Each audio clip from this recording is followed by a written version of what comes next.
ଏଣିକି ଜନଗଣ ମନ ପୂର୍ବରୁ ବାଜିବ ବନ୍ଦେ ମାତରମ୍। ଗୀତ ବାଜିବା ବେଳେ ସମସ୍ତେ ସମ୍ମାନ ଜଣାଇ ଠିଆ ହେବା ବାଧ୍ୟତାମୂଳକ।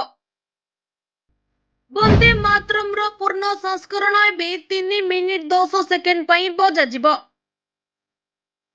କେନ୍ଦ୍ର ଜାରି କଲା ନୂଆ ନିୟମ। ଜାତୀୟ ଗୀତ ବନ୍ଦେ ମାତରମ୍କୁ ନେଇ କେନ୍ଦ୍ର ସରକାର ଜାରି କରିଛନ୍ତି ନୂଆ ନିୟମ। ଏଣିକି ସମସ୍ତ ସରକାରୀ କାର୍ଯ୍ୟକ୍ରମରେ ପ୍ରଥମେ ବାଜିବ ଜାତୀୟ ଗୀତ ବନ୍ଦେ ମାତରମ୍। ଗୃହ ମନ୍ତ୍ରାଳୟର ନିର୍ଦ୍ଦେଶ ଅନୁଯାୟୀ ବନ୍ଦେ ମାତରମ୍ ଏବେ ସରକାରୀ କାର୍ଯ୍ୟକ୍ରମ, ସରକାରୀ ସ୍କୁଲ କାର୍ଯ୍ୟକ୍ରମ ଏବଂ ଅନ୍ୟାନ୍ୟ ଆନୁଷ୍ଠାନିକ ସମାବେଶରେ ପ୍ରଥମେ ବାଜିବ। ଏହି ସମୟରେ ସମସ୍ତେ ସମ୍ମାନ ଜଣାଇ ଠିଆ ହେବା ବାଧ୍ୟତାମୂଳକ ହେବ।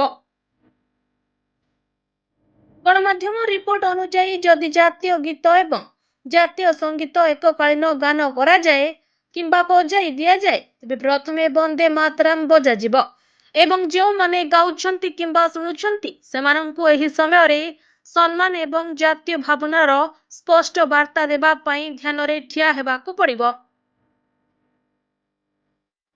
ନୂତନ ନିୟମ ଅନୁଯାୟୀ 6ଟି ସ୍ତବ୍ଧ ବିଶିଷ୍ଟ ବନ୍ଦେ ମାତରମ୍ର ପୂର୍ଣ୍ଣ ସଂସ୍କରଣ ଏବେ 3 ମିନିଟ୍ 10 ସେକେଣ୍ଡ ପାଇଁ ବଜାଯିବ। ଏଥିରେ ଦୁର୍ଗାଙ୍କ ସମେତ 3 ହିନ୍ଦୁ ଦେବୀଙ୍କର ନାମ ଉଲ୍ଲେଖ ରହିଛି।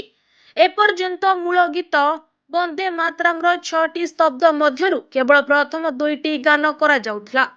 ତେବେ ତ୍ରିରଙ୍ଗା ଉତ୍ତୋଳନ କାର୍ଯ୍ୟକ୍ରମରେ ରାଷ୍ଟ୍ରପତିଙ୍କ ଆଗମନ, ଜାତି ଉଦ୍ଦେଶ୍ୟରେ ତାଙ୍କର ଭାଷଣ ଏବଂ ଅଭିଭାଷଣ ପୂର୍ବରୁ ଏବଂ ପରେ ରାଜ୍ୟପାଳଙ୍କ ଆଗମନ, ଭାଷଣ ପୂର୍ବରୁ ଏବଂ ପରେ ବନ୍ଦେ ମାତରମ୍ ବଜାଇବା ଅନେକ ସରକାରୀ ଅବସରରେ ବାଧ୍ୟତାମୂଳକ କରାଯାଇଛି। ସେହିପରି ମିଡିଆ ରିପୋର୍ଟ ଅନୁଯାୟୀ କେନ୍ଦ୍ର ସରକାର ଜାନୁଆରୀ 28 ତାରିଖରେ ନିର୍ଦ୍ଦେଶାବଳୀ ଜାରି କରିଥିଲେ। ତେବେ ସରକାର ଏହା ମଧ୍ୟ କହିଛନ୍ତି ଯେ ପଦ୍ମ ପୁରସ୍କାର ସମାରୋହ କିମ୍ବା ରାଷ୍ଟ୍ରପତି ଉପସ୍ଥିତ ଥିବା ଯେକୌଣସି କାର୍ଯ୍ୟକ୍ରମରେ ବନ୍ଦେ ମାତରମ୍ ଗୀତ ବଜାଯିବ। ତଥାପି ସିନେମା ହଲ୍‌ଗୁଡ଼ିକୁ ନୂତନ ନିୟମରୁ ମୁକ୍ତ କରାଯାଇଛି। ଏହାର ଅର୍ଥ ହେଉଛି ସିନେମା ହଲ୍‌ଗୁଡ଼ିକରେ ବନ୍ଦେ ମାତରମ୍ ବଜାଇବା ଏବଂ ଫିଲ୍ମ ଆଗରେ ଠିଆ ହେବା ବାଧ୍ୟତାମୂଳକ ହେବ ନାହିଁ।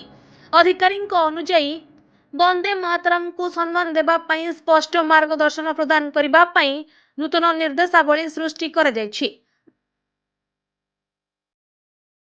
ଭାରତୀୟ ଜାତୀୟ ସଙ୍ଗୀତ ବନ୍ଦେ ମାତରମ୍ 1875 ମସିହାର 7 ନଭେମ୍ବରରେ ଅକ୍ଷୟ ନବମୀର ପବିତ୍ର ଅବସରରେ ବଙ୍କିମ ଚନ୍ଦ୍ର ଚାଟାର୍ଜୀଙ୍କ ଦ୍ୱାରା ଲେଖାଯାଇଥିଲା।